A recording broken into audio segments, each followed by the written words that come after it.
você receba com muita alegria, aplaudindo o nome do Senhor Jesus, pastor Marcelo Jamal. Vem cá, pastor.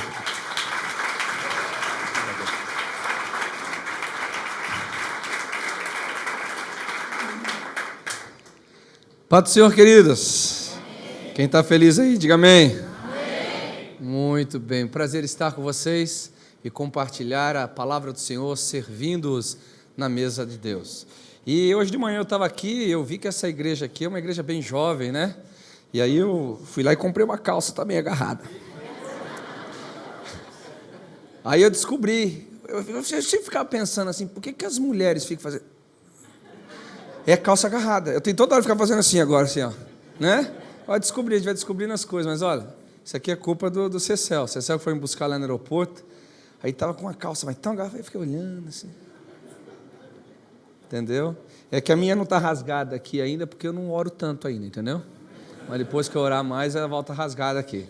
Mas deixando as brincadeiras de lado, eu gosto dessa igreja. Eu sou amigo da Lagoinha por muitos e muitos anos. Deus tem me dado o privilégio de servir esse ministério que tanto tem abençoado o Brasil, tanto tem abençoado as nações, e principalmente o pastor Bruno. Conheço o Bruno já na sua longa caminhada com o Senhor Jesus, e uma coisa eu posso dizer para vocês: o Bruno sempre foi um homem apaixonado por Jesus, sempre apaixonado pela causa de Deus e apaixonado por pessoas. E ver o que Deus está fazendo na vida dele, entregando essa igreja linda, maravilhosa, um povo lindo, maravilhoso. Eu digo assim, Bruno, isso é só o começo, viu? Amém. Só o começo dos anos de fidelidade, os anos de compromisso com Jesus. Se prepare, alargue a sua alma, firme bem suas estacas, que o Senhor vai fazer coisas assim bem grandes na sua vida. Glória a Deus. Amém. Amém. Também morando fora do país, tenho o privilégio de ter minha mãe linda, minha irmã linda, minha família, está todo mundo aí, ó. Glória a Deus, né? A Josi, filha na fé, glória a Deus. Fica em pé para a turma conhecer vocês, todo mundo, ó. Que mãezona linda que eu tenho aí, ó. Olha aí, a família toda. Que Deus continue abençoando vocês cada vez mais, em nome de Jesus. Amém. Eu gostaria que nós lêssemos a palavra do Senhor Jesus no livro de Romanos, capítulo 12, versículo 2. E eu quero compartilhar algumas verdades espirituais para que possamos ser enriquecidos e assim avançarmos na vida, em nome de Jesus. Amém? Glória a Deus. O texto diz assim: não se amoldem ao padrão deste mundo, mas transformem-se pela renovação da sua mente, para que sejam capazes de experimentar e comprovar a boa, agradável e perfeita vontade de Deus. Amém. Eu quero começar de trás para frente. Esse texto nos fala que Deus tem uma vontade, e essa vontade ela é boa, ela é agradável, ela é perfeita. Alguns anos atrás eu estava orando e o Espírito Santo me indagou a respeito de uma questão. Ele me perguntou assim: Marcelo, por que você gasta tanto tempo da sua oração tentando me comover e me convencer a respeito de ter uma boa vontade para a sua vida, que você então precisa entender um pouco melhor a minha mente? Eu falei: Deus, mas tem uma coisa errada. Deus falou: por que você faz isso? Falei: olha, ninguém me perguntou até hoje, mas se tivesse que responder de prontidão, eu diria assim: todo mundo faz. Desde que eu entrei na igreja, desde que eu participo de uma reunião de oração, a gente fica: Senhor, vem com a sua graça, vem com o seu favor, Senhor, manifesta isso, manifesta aquilo e tal. E eu perguntei para Deus: está errada essa questão? Deus falou: não está errado, mas existe um caminho mais profundo, um caminho mais próprio para você trilhar. E ele então me disse: Marcelo, você não precisa gastar tempo em me convencer de ter uma boa vontade para você. Você não precisa gastar tempo de me convencer de ter um plano perfeito para a sua vida. Na realidade, isso sempre foi da minha vontade. Você nasceu por um propósito, e todos os seres humanos da face da terra nasceram com um propósito definido, e nenhum nasceu para o mal, nenhum nasceu para a destruição, todos nasceram para um propósito eterno. O que você tem que entender, Marcelo, é que essa boa, essa perfeita e agradável vontade, ela precisa ser vivida por princípios. Ela tem que ser vivida pela prática da verdade. E ele me levou a alguns textos e me perguntou: lembra quando aquele leproso falou assim: Senhor Jesus, se você quer, me faça limpo. Você lembra o que Jesus falou? Eu quero. Este é o meu desejo, eu quero. Isaías fala a respeito de um Deus que os olhos nunca viram, os ouvidos nunca ouviram, jamais subiu ao coração do homem, um Deus que trabalha a favor daqueles que nele esperam. Então você vê que é um Deus inigualável, que trabalha, mas Ele trabalha para aqueles que nele esperam. O esperar ali é o princípio, aprender a esperar em Deus. E semelhante a estes textos, existem outros diversos na Bíblia, que mostra que Deus tem um plano perfeito para nós. Bem sei os planos que tenho para contigo, planos de paz, para te dar um futuro próspero. E quando você, e o Espírito Santo continuou falando comigo, quando você aprende a caminhar por princípios, por verdades espirituais, você acessa esses valores, você vive eles na sua vida. Eu falei, puxa, que legal e tal. Aí eu falei, Deus, mas como que isso então procede? Então, eu vou pegar um texto aqui, eu gostaria que você colocasse lá para mim, Efésios capítulo 1, versículo 3. Eu quero que você entenda um pouquinho esse conceito espiritual aqui, Efésios capítulo 1, versículo 3. Eu queria que você lesse ele, não apenas ouvisse dos meus lábios, amém? Bendito seja o Deus e Pai de nosso Senhor Jesus Cristo, o qual nos abençoou com todas as bênçãos espirituais nas regiões celestes em Cristo Jesus. Presta atenção nesse texto. Na realidade, esse texto não está falando de um futuro, está falando de um passado. Está falando de um passado que nos posiciona no presente e que não apenas nos posiciona, mas nos dá também um plano de ação. Deixa eu explicar um pouquinho melhor isso. O texto está falando de um Deus que nos abençoou. Então, quando você se relaciona com Deus, você nunca deveria correr atrás de bênçãos, porque isso sempre esteve no passado. Isso sempre esteve no que Deus fez. Bênção sempre esteve onde Deus já esteve no passado. Você tem que entender assim. Ok? Então vamos entender que em Cristo Jesus nós somos abençoados. A Bíblia fala no livro de Gálatas que Ele se fez maldito na cruz para que nele fôssemos benditos, para que a bênção do crente Abraão viesse ao nosso encontro. Então tente imaginar isso. Aquele que não era maldito se fez maldito por nós, para que a bênção do crente Abraão viesse até nós. Você crê que Jesus veio em carne? Amém. Você crê que Ele morreu? Amém. Crê que Ele ressuscitou? Isso está no passado? Ou está no futuro? No passado. Então quer dizer que tudo que Jesus tinha que fazer, Ele já fez. Na realidade, Ele já determinou, está no passado. Agora, o texto ele é extremamente importante aqui em Efésios 3, continua lá. Ele nos abençoou, só que essas bênçãos, parece que elas não estão em nosso alcance físico. Elas estão onde? Nas regiões espirituais. Elas estão nas dimensões do Espírito. E você precisa aprender a usar valores, princípios espirituais para que elas então se manifestem. Eu vou usar um exemplo natural para explicar o espiritual aqui. Vamos lá. Quem aqui já fez uma alquimia? Olha, alquimia, não sei se é muito coisa de crente. Pode falar isso aqui? Você vai chamar eu que sou herege, não? Não, estou brincando de alquimia. Mas quem já fez, com a água, levando ela do seu estado natural para o estado sólido? Quem já fez esse milagre aqui? Ok? Eu sou do tempo, hoje está muito moderno, né?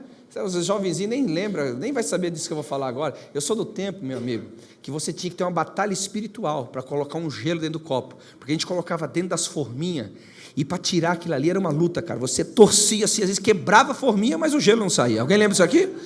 Quando a modernidade chegou, era a forminha de alumínio, que tinha um negócio assim, né? E às vezes estava tão duro que você fazia assim, entortava a alavanca, não era assim? Eu sei que era uma tribulação naquela época, ok? Alguém se lembra disso aqui? Não vai levantar a mão, porque vai revelar a sua idade, não é verdade? Não adianta igual eu só usar a calça apertadinha, que a idade aparece nesses momentos aí, né? Então, você percebe que você fez esse milagre, por quê? Diga comigo, conhecimento prévio. Qual é o conhecimento prévio? Você sabe que a água no estado natural, quando é exposta a 0 grau, ela sai do estado natural e vai para o estado sólido. Agora, você que já fez esse milagre, quando você pegou a água do estado natural e levou-a ao estado sólido, nessa atitude, você entrou numa crise de incredulidade? Não vai funcionar, não vai funcionar, não vai funcionar, não vai funcionar, não vai funcionar, não vai dar certo isso. Então você pegou e jejuou 40 dias para a água se tornar, E você entrou nessa crise de incredulidade?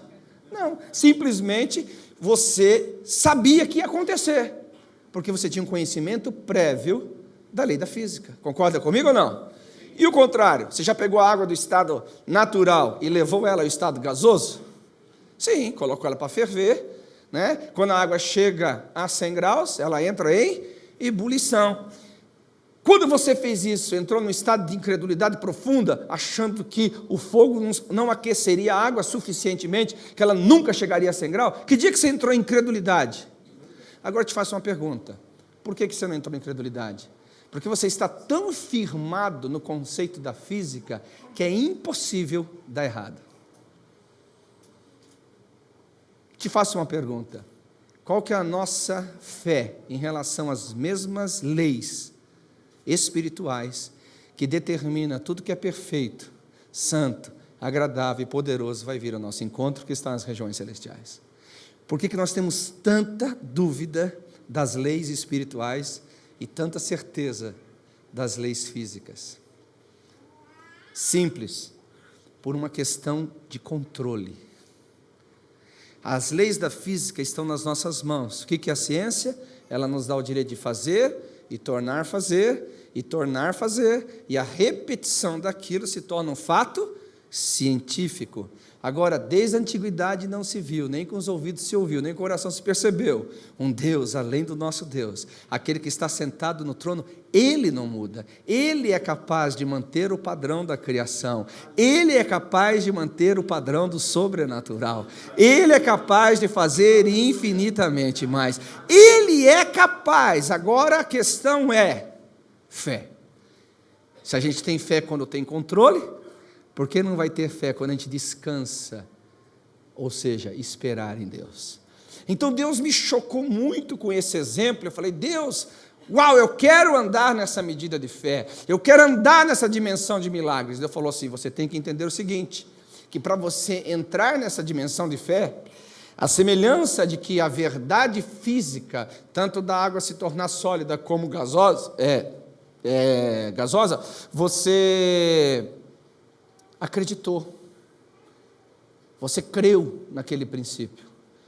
Marcelo, se você não tiver uma mudança de paradigmas, você nunca vai entrar numa dimensão de fé. Por quê? Os seus pensamentos controlam a sua vida.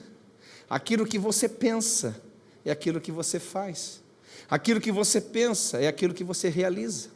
Se você pensa de forma incrédula, você nunca vai conseguir agir no ambiente da fé. Se você pensa no ambiente de incredulidade, você nunca vai agir com ousadia.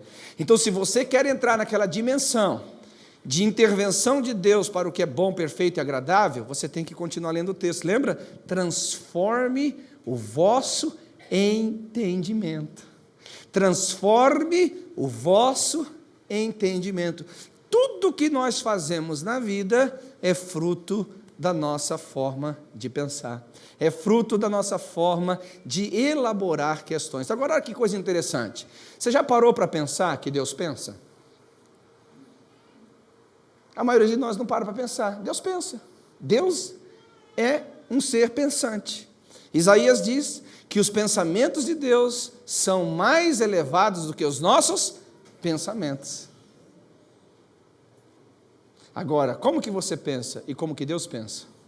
Geralmente nós seres humanos pensamos assim, você vai pensando, depois você pensa mais um pouco sobre, e você vai construindo uma linha de raciocínio. Concorda comigo ou não? E aí você vai alinhando aqui, vai alinhando lá, vai corrigindo o desvio de pensamento aqui, vai corrigindo, acrescenta um pouco aqui, acrescenta um pouco lá, você chega a um pensamento que você considera ele adequado, por meio do qual você vai construir a sua vida, vai tomar uma decisão. Deus é diferente. Deus, ele não constrói o pensamento. Deus pensa de forma absoluta. Deus é absoluto. Ele pensa de forma absoluta. E agora, como eu sei que você está pensando agora, nesse exato momento? Não posso, eu não sou adivinho. Mas eu só posso descobrir, conforme você está pensando, por algumas formas. Ou você escreve para mim, ou você fala comigo. É a mesma coisa Deus. Como eu sei os pensamentos de Deus?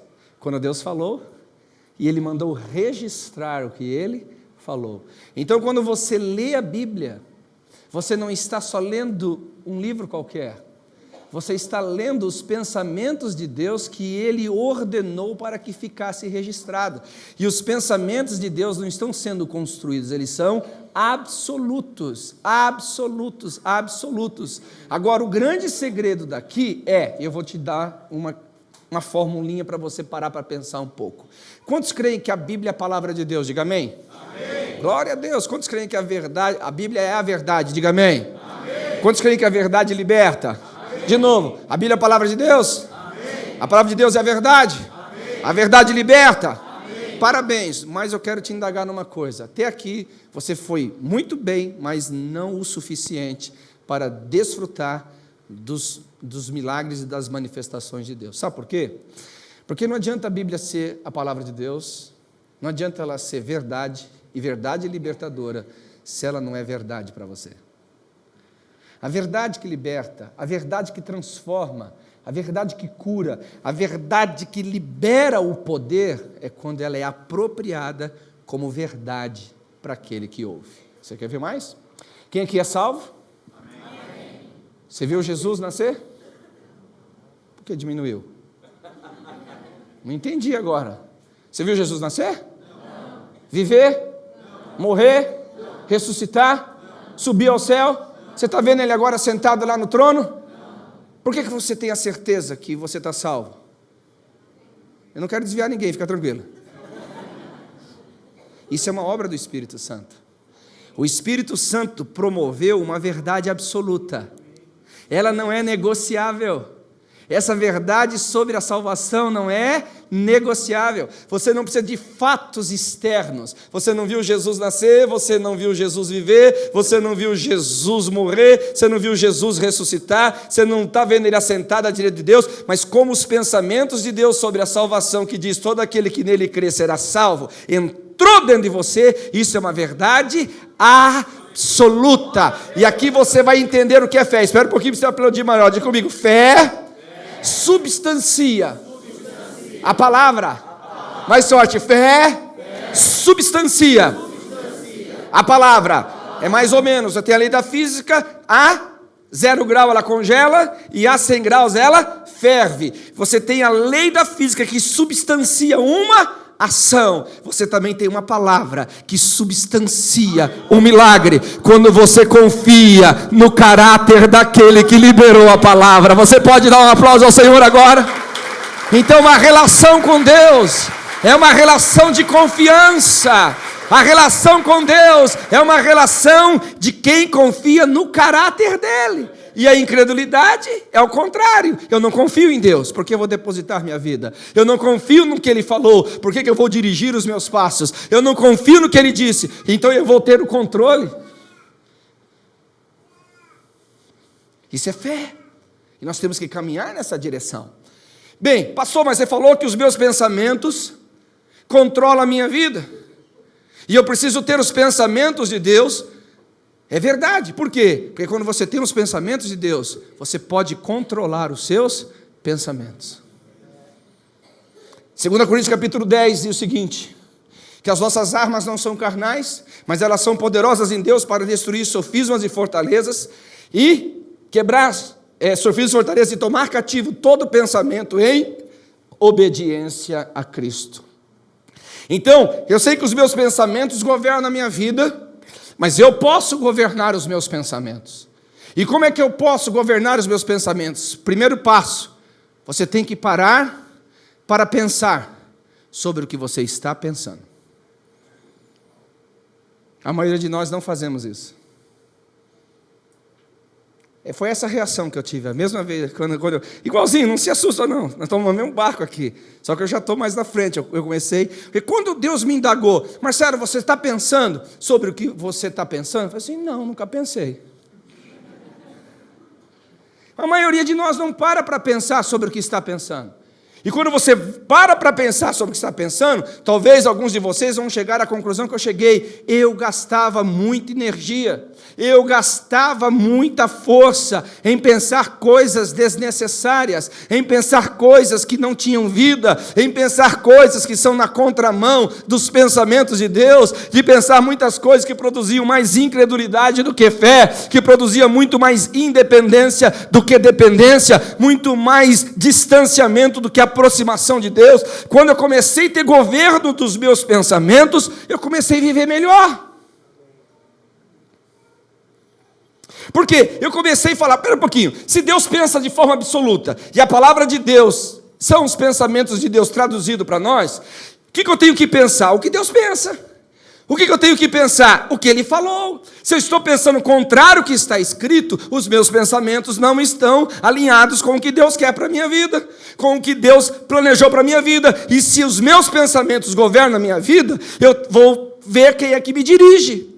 Se eu penso por mim mesmo, ou se eu penso segundo o padrão de Deus. Se eu penso baseado na incredulidade, ou penso na fé produzida pela verdade das Escrituras.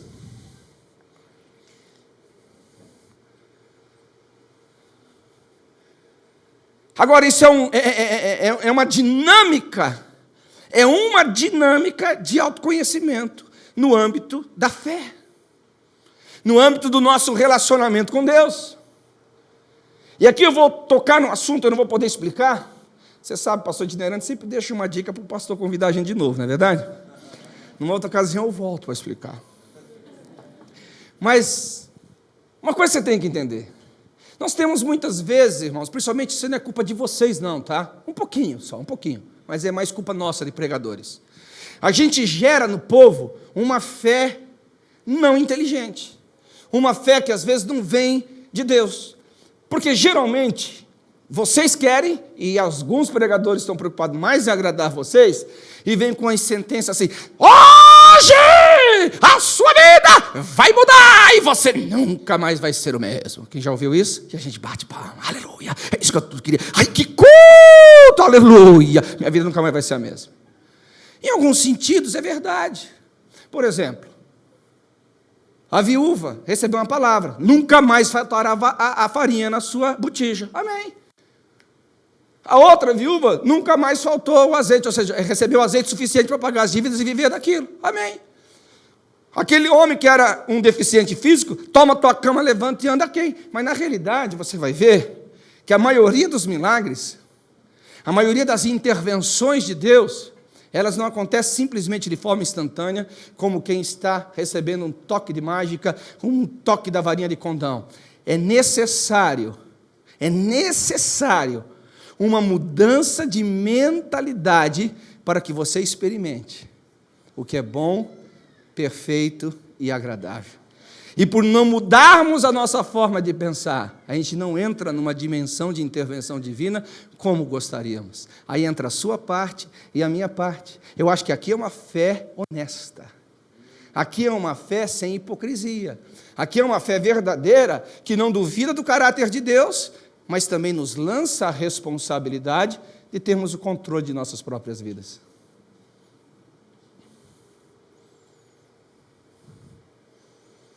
Por que vocês estão me olhando assim? Estou ficando com medo. Mas é verdade. Então nós temos que parar para pensar, por exemplo, quem aqui já se sentiu mal? De repente começou a se sentir mal assim, um sentimento ruim, de tristeza, de abandono, de insuficiência, de incapacidade, que a vida não vai dar certo, e que você foi o sorteado para o raio cair 2 vezes na sua cabeça. Estou exagerando um pouco, mas acho que pelo menos alguns pensam. Quem já se sentiu mal assim? Deixa eu te falar uma coisa. Você sabe que todo sentimento é fruto de um pensamento. Você não sente por sentir, você sente por pensar. Estou gostando de você, vou pregar para você. Tem que filmar essa menina aqui. Não. Nossa, aleluia, estou tão feliz em pregar para você hoje. Né? Mas é verdade. O sentimento não sente, o sentimento pensa. Você faça esse teste.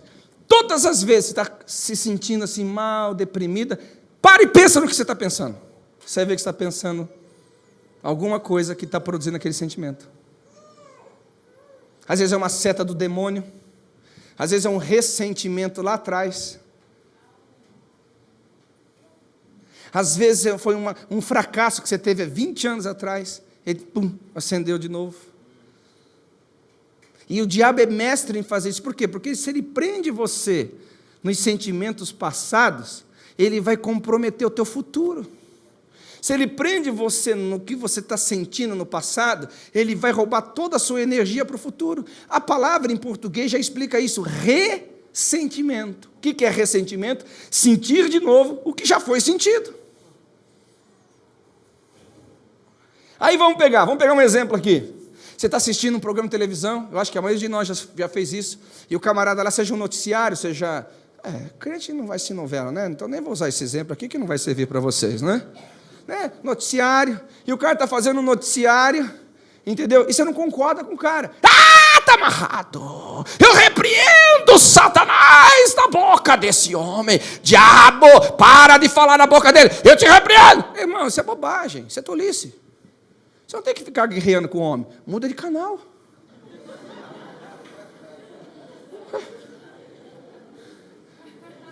Muda de canal. Não é verdade? Muda de canal. Olha para o irmão vazio. Muda de canal. Agora eu vou te explicar por que muda de canal. Vem cá, olha para mim, olha para mim, olha para mim. Ai, estou sentindo. Eu estou sentindo que eu estou abandonado. Eu estou sentindo que a vida não vai dar certo. Eu estou sentindo que o meu futuro não é brilhante. Ei, muda de canal. É verdade que você está sozinha? Não é verdade. Qual é o nome de Jesus? Emanuel, o Deus presente. Essa é a verdade. Você está sozinho? A Bíblia diz que o Consolador estaria com você todos os dias. Não é verdade que você está sozinho. Não é verdade que você tem um futuro frustrado, porque Deus sabe muito bem os pensamentos que Ele tem para contigo. Um pensamento de paz e para te dar um futuro brilhante. Muda de canal, meu irmão. Muda de canal. Muda de canal.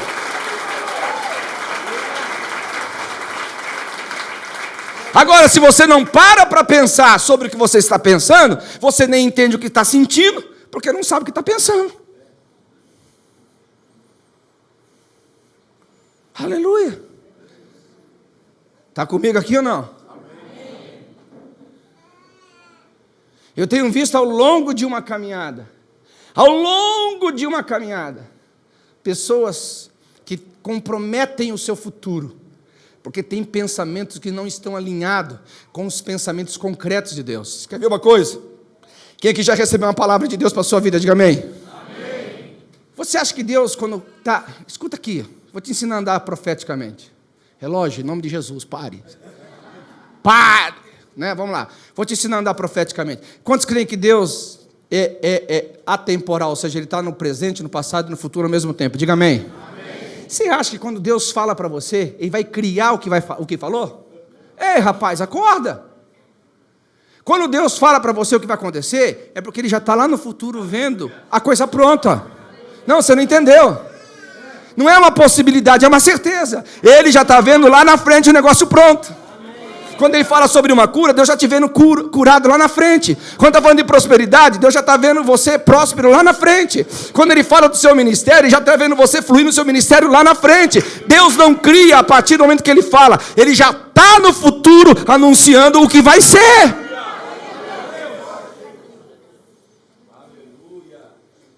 Agora, se você não é governado com os pensamentos de Deus e é governado pelas variáveis da vida... Aí, meu irmão, quem que vai governar você? Deus fala, vai. Maybe. Porque você sabe como que é, né? O que a Bíblia diz? Aquele que olha para o vento nunca vai semear. E aquele que olha para a chuva nunca vai colher. Nunca vai ser favorável para você viver para Deus, irmão. Nós estamos no mundo e o mundo jaz do maligno. O dia que for muito favorável para você, desconfia. O mundo jaz no maligno. Assim como me odiaram, vão odiar você também. Assim como me rejeitaram, vão rejeitar você também. Mas também como me receberam, vão receber. E ter de bom ânimo. Mantenha firme a convicção. Porque mesmo debaixo de toda essa pressão, diz o Senhor, eu venci e vocês também vão vencer. Governe a sua mente com os pensamentos de Deus. Isso é fé. Isso é fé. Se você se entregar às variáveis da vida, se você se entregar às circunstâncias da vida, você nunca vai andar com Deus, porque andar com Deus é crer que nele não há sombra de variação. Deus não muda, não há sombra de variação. Anda com Deus, as circunstâncias mudam aqui, mudam lá, mudam acolá, mas com Deus não. Como que eu faço isso, pastor? Vem cá. Se a verdade de Deus dentro de você, a verdade de Deus não te governar por dentro, aqui fora te mata. Você não anda por circunstâncias. Você anda pela fidelidade de Deus revelada em sua palavra. Então você tem que crescer na sua fé. Você tem que crer no seu relacionamento com Deus, para que a verdade de Deus fale mais alto do que as circunstâncias aqui fora. Que as verdades de Deus fale mais alto do que as variáveis externas. Que as verdades de Deus fale mais alto de qualquer coisa da impossibilidade aqui fora. Porque para Deus não haverá impossíveis. Quem crê, diga amém. Amém. Portanto, complete o texto, segundo as suas promessas. Não há impossível para Deus, desde que você ande em uma promessa. 2 Coríntios capítulo 1 diz, que em Deus há o sim, e em Deus também o amém, segundo as suas promessas.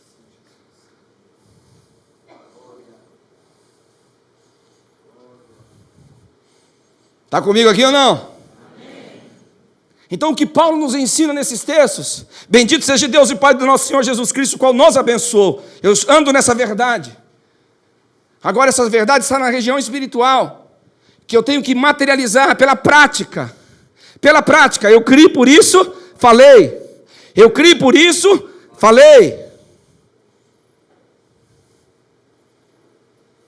Agora, como que você vai falar aquilo que você não crê? Você nunca foge do seu coração por muito tempo. Você pode ir 1 quilômetro, 2 quilômetros, uma semana, um mês longe do seu coração. Mas ali na frente o teu coração vai sempre ser revelado. Vai sempre ser revelado. Então o que você tem que fazer? Você tem que entender que você está num processo. Eu estou aqui tentando trazer para você ponto 1 da mensagem. Vou para o ponto 2, tá bom? Então, toda mudança que você quiser na sua vida, toda mudança que você quiser, em todas as áreas da sua vida, toda intervenção de Deus, em todas as áreas da sua vida, começa com uma mudança mental. Uma disposição mental que coopera para a promessa, que coopera para o propósito, que coopera para o que Deus sonhou. O problema é que a gente quer mudar comportamento sem mudar pensamento. Por que que a porca lavada, volta a se revolver na lama? Porque, na realidade, vou usar uma ilustração, ela esteve presa há muito tempo. Mas não é porque a porca ficou presa que ela deixou de ser porca. Quando ela foi solta, ela voltou para a lama. Por que que uma pessoa fica tanto tempo num ambiente que parece que ela está bem, de bem com a vida, e na primeira oportunidade que ela tem de viver a realidade, presta atenção que eu vou falar, a realidade da vida, ela pratica coisas que não deveria praticar. Porque, na realidade, a exposição externa não tem poder, senão de revelar o que está dentro. A porca voltou para a lama porque ela é porca. Você lembra da arca de Noé? Foram soltas 2 aves. A primeira ave, qual que foi? A pomba. Voou, não achou nada e voltou, não foi? E depois a segunda, quem foi? O corvo. Por que que o corvo não voltou? Achou carniça. Por que vai voltar para a arca? Ei, está comigo aqui?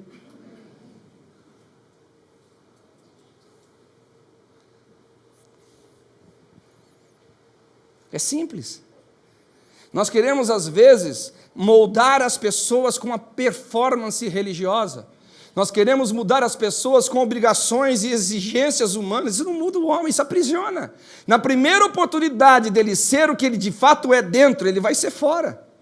Então, nenhum pecado que o homem pratica aqui fora está fora, meu irmão. Está dentro. Está dentro.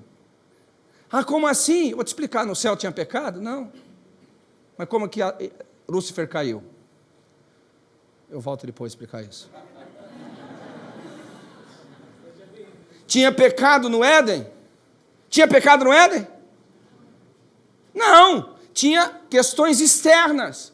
O que o externo provocou em Eva? Ela viu que a árvore era desejável. Deu comissão. Eu vou te explicar o que aconteceu com Eva.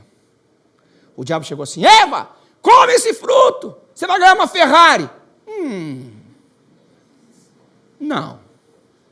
Eva, come esse fruto, você vai ganhar uma casa com 5 dormitórios, 5 suítes. Mas nem pensar, é muito trabalho para limpar. Aí a serpente vai thinking. Eva, come, porque emagrece.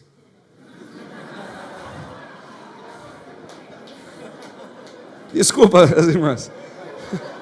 Você já conheceu uma mulher que pelo menos precisa emagrecer meio quilo? Você conhece uma mulher que não precisa emagrecer meio quilo? Eu nunca conheci. Um dia chegou uma irmã para mim, era um pau de virar tripa, meu irmão. Eu não sei se era um ser humano, um esqueleto ambulante. Pastor, ora por mim, porque eu preciso emagrecer. Eu falei, Cruz credo, eu não vou orar para você emagrecer, você vai morrer se emagrecer mais meio quilo. Agora, deixando as brincadeiras de lado, o que o diabo fez? Ela viu que a árvore era boa para satisfazer o que ela tinha dentro. Deus fez o que com o povo do Egito, que saiu do Egito? Eu provei-te na abundância e deixei ter falta. Para saber o quê? O que estava dentro do coração. Você conhece aquele ditado secular que diz que a ocasião faz o ladrão? É isso aí. Não é que transforma você no ladrão. Se você não é ladrão, pode deixar ouro em pó, meu amigo. Se você não é adúltero, pode a mulher do cara te oferecer. Você sai correndo igual José. As pressões externas só têm o poder de revelar quem você é de verdade. E agora você vai fazer o quê? Você vai ter que entender de que se você quiser uma mudança, se você não quiser mais fazer essa bobagem que você anda fazendo, andar pelos caminhos errados que você está andando, não adianta exprimir mais força para lutar contra a situação. Você tem que imprimir força para mudar o seu pensamento. E aqui entra um problema muito sério na nossa geração, e novamente não é culpa de vocês, mas também, mais nossa, pregadores. Porque a gente começa a criar um sistema religioso que promete liberdade para as pessoas, quando o próprio pregador é escravo e não liberta ninguém.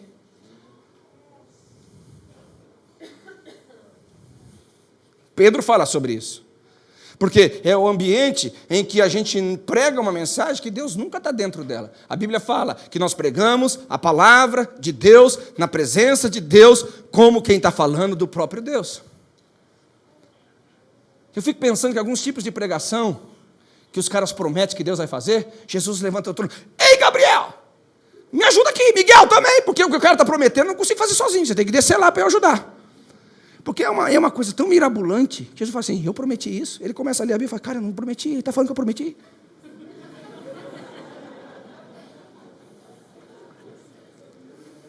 E aí vai, querido, e aí vai. Então, você quer uma mudança? Quem quer uma mudança? Diga amém. Amém. Muda pensamento. Você conhece aquela história? Um dia o cara chegou para mim, pastor, você precisa ter uma reeducação alimentar. Eu falei assim, eu não preciso não. Eu falei, por quê? Porque eu preciso de uma educação, porque eu nunca tive. Não precisa reeducar. A mesma coisa. Você não vai parar de comer só porque você quer parar de comer. Você vai parar de comer mal o dia que você reeducar a tua mente.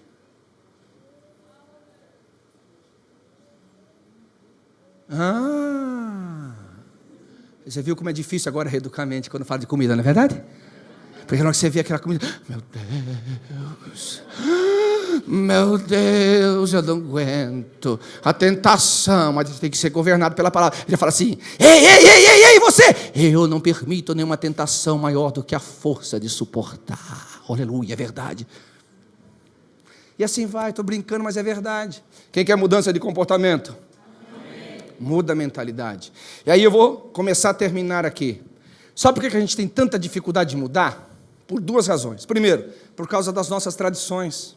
A maioria de todos nós aqui, nós viemos num ambiente de muitas tradições, sejam educacionais, religiosas, sociais, e vivemos nela por anos. A maioria de vocês aqui não nasceram na igreja. A maioria de vocês foram educados num sistema que vai na contramão de Deus. Agora você está na igreja, você está vendo que mudou o sacerdócio, muda também a lei. Lá o sacerdócio era o espírito das trevas desse mundo que cega o entendimento dos incrédulos para que não resplandeça a glória do evangelho. Aqui o Senhor é Cristo, que caminha na verdade, trazendo o espírito de revelação. Agora essa mudança não é tão fácil como a gente pensa que é, e novamente os pregadores precisam ter um pouco de misericórdia, porque nem nós que estamos pregando há 30 anos conseguimos mudar tudo na nossa vida. Como que o cara vai mudar a vida do cara ouvindo uma pregação só? Mentira, não muda, meu irmão. Não muda. É difícil você mudar todo um sistema mental, toda uma disposição de raciocínio. Aí eu vou aqui alinhar você. O problema não é dar tempo ao tempo para que a gente mude a mentalidade para mudar comportamento. Isso não é, isso faz parte. Porque a santificação, nesse momento, ela é progressiva. Eu sou mais santo hoje do que era ontem. Eu vou ser mais santo amanhã do que sou hoje. Eu estou mais parecido com Cristo hoje do que ontem. Amanhã eu vou estar mais parecido com Cristo. Deus está disposto a andar conosco nesse processo. Você está comigo aqui ou não? Agora, o problema é a gente inventar doutrinas que nos deixam confortáveis em ambientes que Deus não nos quer confortáveis. É começar a chamar mentira de verdade. O pecado que não é bem assim. Sabe qual é o demônio que entrou no século XXI na igreja? Vou te revelar agora. Nada a ver, pastor. Você já ouviu? Você vai chamar a atenção do irmão. Ô, irmão, por que você está fazendo isso? Ih, pastor, nada a ver, pastor. Isso é coisa da igreja do século passado. Não. Escuta, olha para os meus olhos aqui. A igreja pode ser moderna o que for, mas as veredas que ela anda é antiga.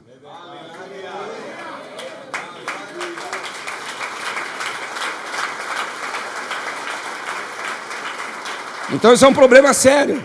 A gente tem que dar tempo ao tempo, mas não pode abrir mão dos valores, amém? Agora, o outro grande problema. Lembra de Pedro? Pedro falou, toma, mata e come. Não, Senhor, eu nunca comi na minha vida. Lógico, Pedro devia ter uns 40, 45 anos de idade, vivido num sistema religioso muito radical. Como que ele ia comer aquele tipo de animal? Não é da noite para o dia que a gente muda, irmãos. Agora, outro problema, isso aqui é sério. Olha bem o que eu vou te falar. Toda a verdade de Deus, em algum momento da nossa vida, ela vai revelar a mentira que nós chamamos ela de verdade. E é duro, irmão, não é fácil. Fala sério. Fala sério. A verdade de Deus vem, uau, te acha lá. Só que te acha na contramão de Deus. Te acha na contramão das Escrituras. Te acha na contramão da santidade. E você sempre acreditou que aquilo fosse verdade. Até alguns pregadores encorajaram você a continuar fazendo. Mas a verdade de Deus veio. E revelou uma mentira que você tinha por verdade. É fácil? Lógico que não. Aí você tem que entender o seguinte. Hebreus capítulo 12 diz. Tende motivos de alegria. Quando disciplinados. A disciplina não é uma linguagem dura. A disciplina não é machado afiado. A medicina não é chicote estralando. A disciplina é uma linguagem de amor, porque Deus só disciplina quem Ele recebe por filho.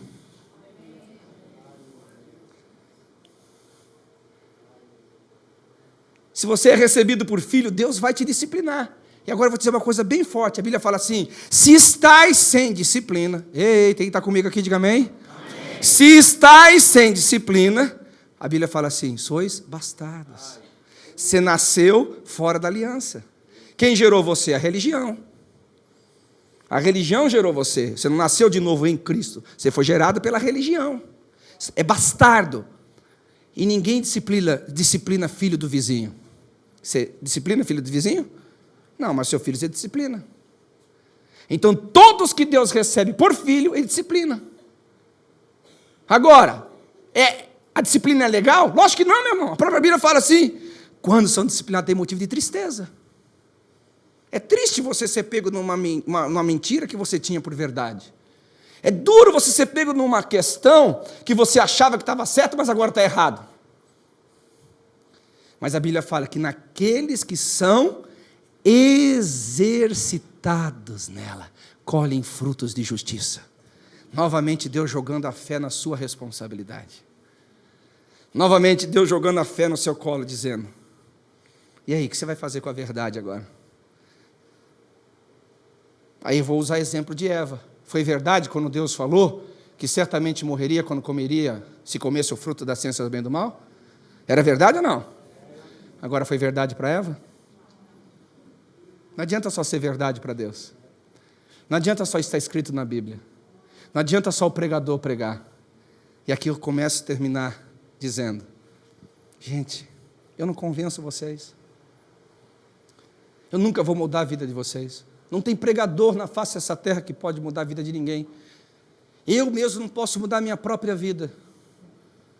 Porque o único que convence o homem a respeito do plano maravilhoso que Deus tem para ele, a respeito de uma vida abundante, de um plano perfeito, agradável, glorioso, que exige algumas mudanças internas para serem vividas externamente, é o Espírito Santo.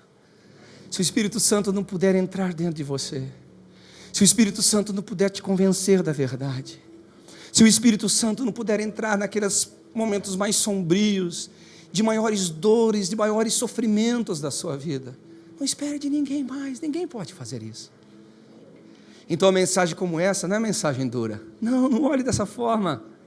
Essa é uma mensagem de amor. Você não nasceu para o fracasso. Você não nasceu para a derrota. Você não nasceu para essa humilhação. Você não nasceu para esse vexame que você está vivendo. Você nasceu para coisas gloriosas.